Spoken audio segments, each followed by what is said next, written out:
I am sort of young enough to be able to remember the sort of end of the age where the Tories were known as the Nasty Party. And it was pretty much because of David Cameron coming in, attempting to clear up the image of the Nasty Party, even though they still very were much the Nasty Party. David Cameron managed to move that image and move them away from the right towards more of the center. And it sort of worked, but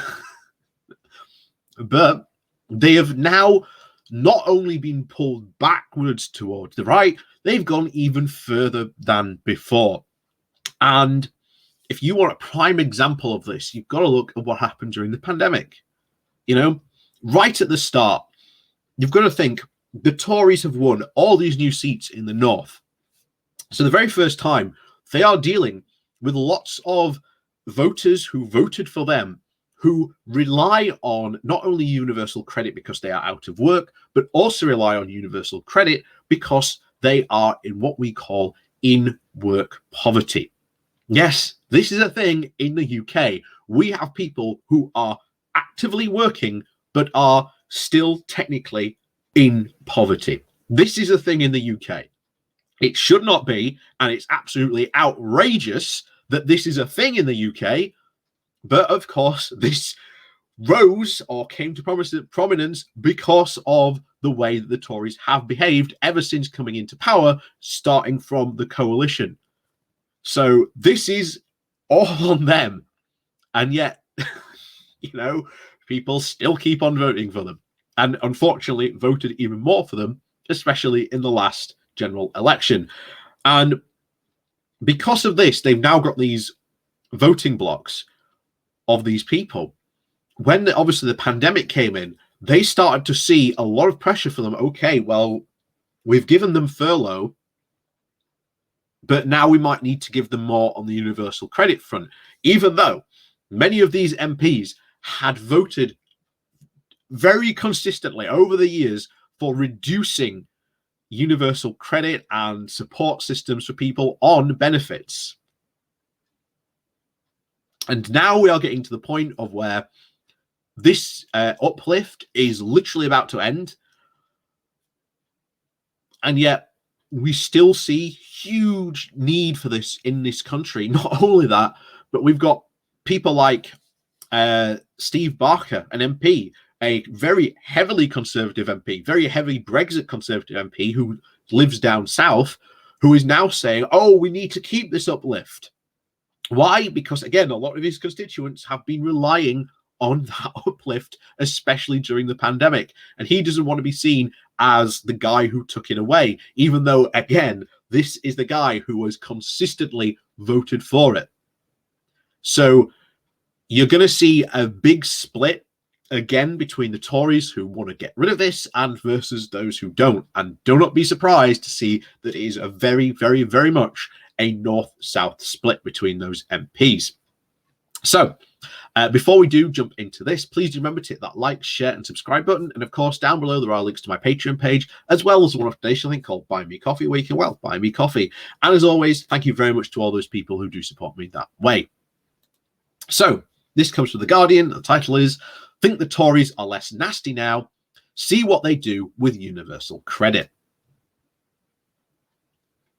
As the days get shorter and autumn slowly comes into view, you can feel it, a very deep sense of public foreboding, perhaps best summarized by the growing realization that business as usual is turning out to be nothing of the kind. People's anxieties are focused on everything from the closure of the furlough scheme to the fate of an increasingly under pressure NHS. But for millions, there is no greater source of worry than the end of the so-called £20 weekly uplift to universal credit, scheduled for the 6th of October. It is now being confirmed in messages sent via online benefit accounts and the slowing kind of cold fear that demeans far too many of British lives. This is a human story.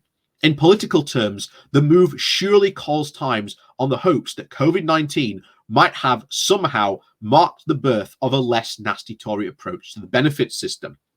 Last week, the Zlakis 2000 Trust, which advises people about housing and benefit issues and campaigns against poverty, put me in touch with a woman who lives in London and works in a care home on £11 an hour. She is a single mother with 2 children, aged 4 and 8, and her employer varies her hours. The universal credit payments add to her paltry wage that are essentially what keeps her family afloat. She is intimately familiar with the cruelties and arbitrariness of the benefit rules. If she's called in for two 2-hour shifts or 7 hours each week, she can just about cover her family's living costs.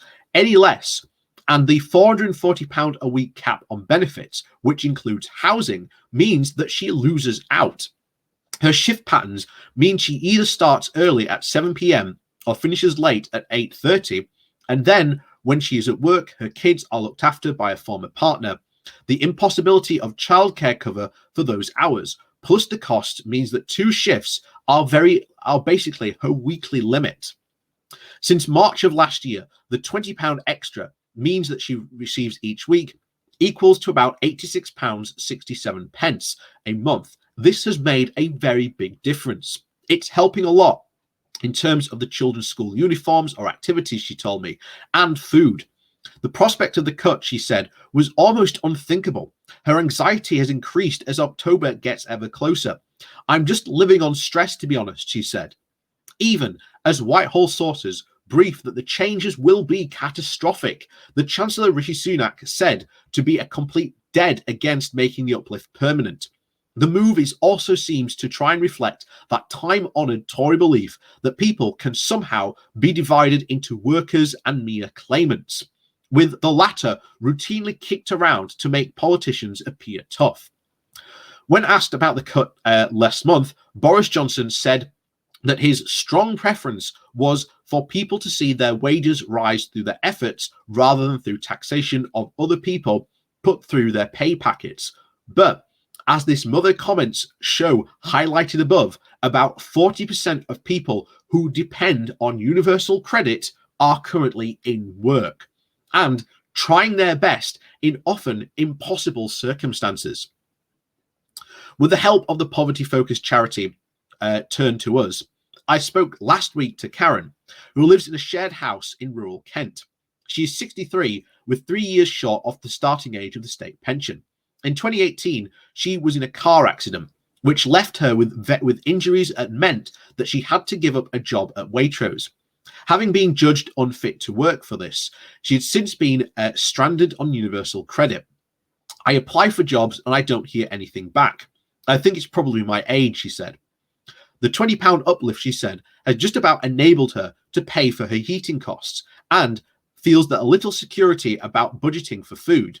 But now I won't be able to cover my direct debits. I won't be able to pay any bills or anything. I'm not asking for huge payouts, but I need to survive. People who run food banks say this is just about all the government money that came their way during the pandemic's first year has now slowly dried up. One organizer recently told me that her and her colleagues were now expecting a huge need in this, and it could not come at a worse time. The cut will hit 6 in every 10 single-parent families, and for those under 25s who arbitrarily receive less universal credit than older people, the loss of money will mean that makes lives that are already less unspeakable almost more intolerable. The often missing from the conversation, of course, are the 2 million people still struggling on the legal benefits that universal credit, the legacy benefits that universal credit is replacing, who are not granted the uplift even in the first place, and they are tangled all up are in other cruelties, such as the way that universal credit's taper snatches back many of people's benefits at the rate of 63p for every pound that they earn. And according to one benefit expert, plenty of people not granted a work allowance by the benefit system will be hitting punishing maths. If they earn £200 a week, they will have to earn at least £67 a week more to make up for the £20 loss. And for someone currently not working at all, that figure will be about £54. There have been huge hints in the past couple of days for adjustments to the system as to try and sop off those who fear the cut's effects. But even if that happens, other unfairnesses will remain incredibly glaring, as Keir Starmer has highlighted amid Tory gaffes at last week's Prime Minister's Question Time. The government's new health and social care levy will combine with the cut to take even more money from people who are just not able to cope. So how will all this play out?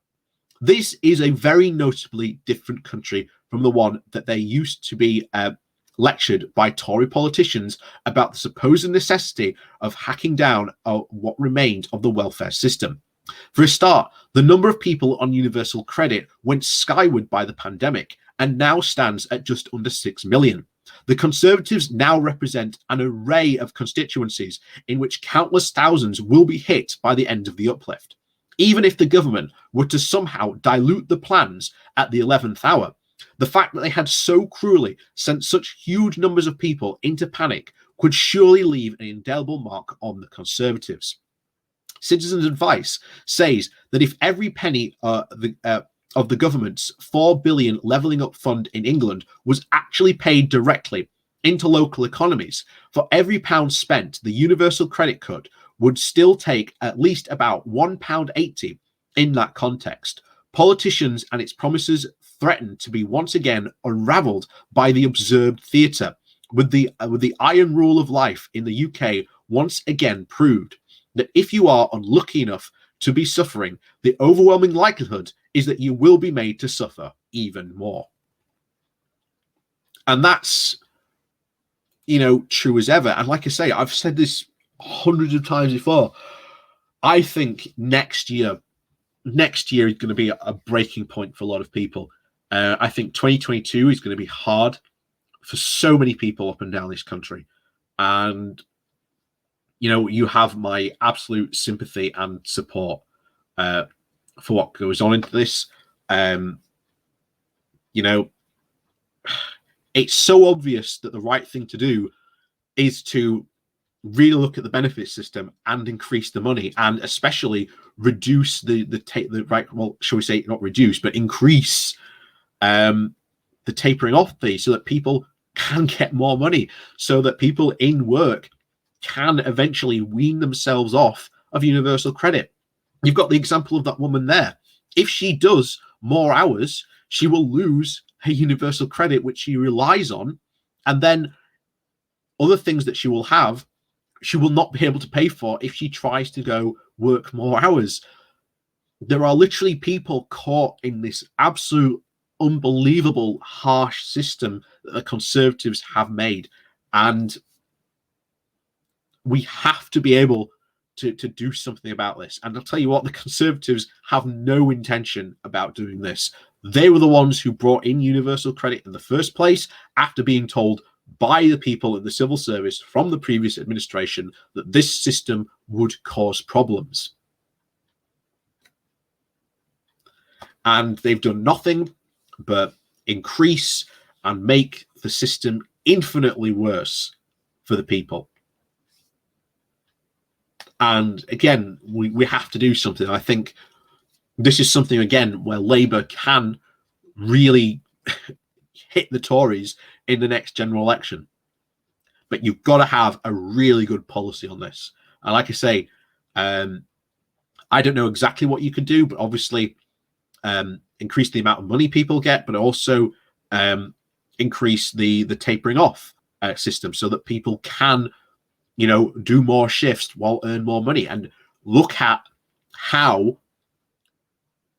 people get caught in this, and look at how they can change the system so that people don't end up getting caught in this trap where if they end up working more hours, they lose universal credit, which in terms is bad for them, because we want people to be, getting into work.